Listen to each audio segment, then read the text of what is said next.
안녕하세요. 정보쌤이에요. 오늘은 정보의 구조화에 대해 배워보겠습니다. 구조화, 낯선 단어죠? 구조화란 한눈에 보기 쉽게 표현하는 것을 의미합니다. 지난 시간에 자료의 수집과 관리에 대해 배웠었는데요. 수집한 자료를 그대로 복사 붙여넣기만 할 것이 아니라 한눈에 보기 쉽게 정리하는 방법에 대해 배우는 시간을 갖겠습니다. 오늘의 학습 목표입니다.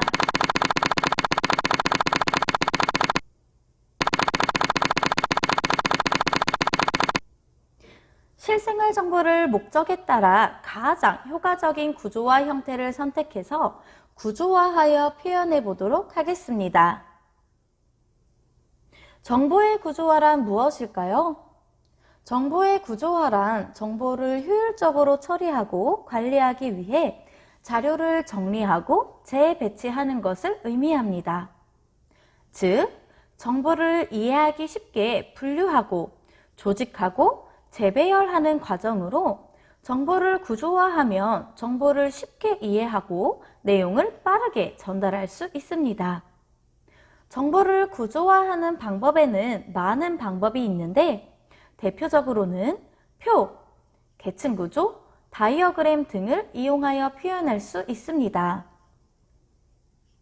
정보를 구조화하는 과정은 맨 처음으로 정보를 파악하는 것입니다. 이 단계에서 지난 시간에 배운 자료의 수집이 이루어지겠죠. 수집한 자료를 토대로 두 번째 단계인 요소 찾기로 넘어갑니다. 문제를 해결하기 위해 필요한 요소와 불필요한 요소를 걸러내는 작업을 합니다. 나에게 필요한 핵심 내용만 추출하는 거죠. 세 번째로 기준을 세워서 핵심 요소를 분류하는 작업을 합니다. 여행지에 대해 조사한다면 먹거리, 볼거리, 역사, 교통수단 등 다양한 분류 기준대로 자료를 나누는 것입니다. 마지막으로 구조화하기입니다. 분류를 끝냈으면 한눈에 들어올 수 있게 그림, 표 등으로 표현하는 것입니다. 정보를 구조화하는 방법에 대해서 하나씩 살펴보겠습니다. 첫 번째로 표입니다. 표는 가로줄과 세로줄을 이용하여 구조화하는 방법입니다. 가로줄을 행이라고 부르고 세로줄을 열이라고 부릅니다. 이렇게 행과 열로 표현하는 대표적인 예로는 시간표, 영화관 상영 스케줄표 등이 있는데요. 표로 정리했을 때 이렇게 한눈에 들어오는 자료가 있는 반면에 다른 형태로 표현했을 때 한눈에 들어오는 자료도 있으니 자료의 활용 목적에 맞게 알맞은 구조화 방법을 선택하는 것이 중요합니다. 우리가 지하철 노선도를 확인하려고 할 때 지하철 노선도가 그림이 아니라 표 형태로 구조화되어 있다면 보기 힘들겠죠? 두 번째로 계층 구조입니다. 계층 구조란 뿌리에서 여러 개의 가지로 나뉘어지는 모양으로 구조화하는 방법으로 자료 간의 관계를 파악할 때 유리합니다.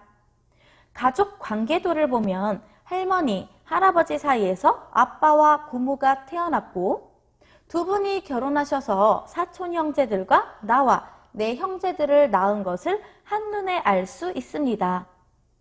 반 조직도를 볼까요? 담임 선생님이 일단 우리 반 짱이겠죠? 담임 선생님을 대신할 사람으로 반장과 부반장을 우리 손으로 직접 뽑습니다.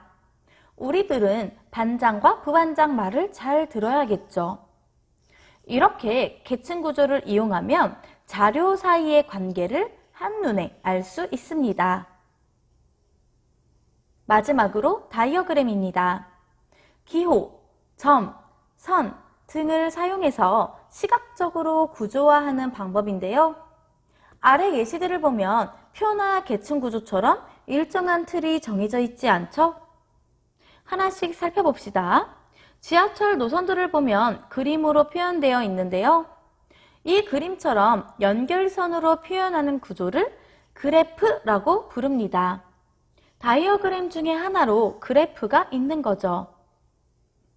두 번째로 1, 2, 3, 4 순번을 매겨서 한눈에 보기 좋게 요약한 형태를 볼 수 있는데요. 프레젠테이션을 할 때, 즉 다른 사람들 앞에서 발표를 할 때 많이 사용하는 형태입니다. 마지막으로 원 다이어그램이 나와 있는데요. 비율, 즉 퍼센트를 나타낼 때 효과적입니다. 정보를 효율적으로 전달하기 위한 방법에는 어떤 것이 있을까요? 바로 데이터 시각화입니다. 데이터 시각화란 데이터를 분석한 결과를 쉽게 이해할 수 있게 시각적으로 표현하여 정보를 효과적으로 전달하는 것을 의미하는데요. 지도 그림을 보면 각 지역마다의 특성을 한눈에 보기 좋게 시각적으로 표현할 수 있겠죠? 오른쪽 그림을 보면 연령대별 남녀 비율을 숫자를 보지 않고도 어느 정도 파악이 가능하게 합니다. 이렇게 시각적인 그림으로 나타내지 않고 숫자만 써 있었다면 한눈에 들어오기 힘들었겠죠? 그래서 우리는 분석 결과의 특징이나 의도를 명료하게 전달할 수 있도록 데이터 시각화를 해야 합니다. 오늘 수업 어떠셨나요? 프로젝트를 잘 만들 수 있을 것 같나요? 정보를 구조화하는 방법을 잘 기억해서 명료하고 한눈에 들어올 수 있는 프로젝트를 만들어 보도록 합시다. 오늘도 수고하셨습니다. 안녕!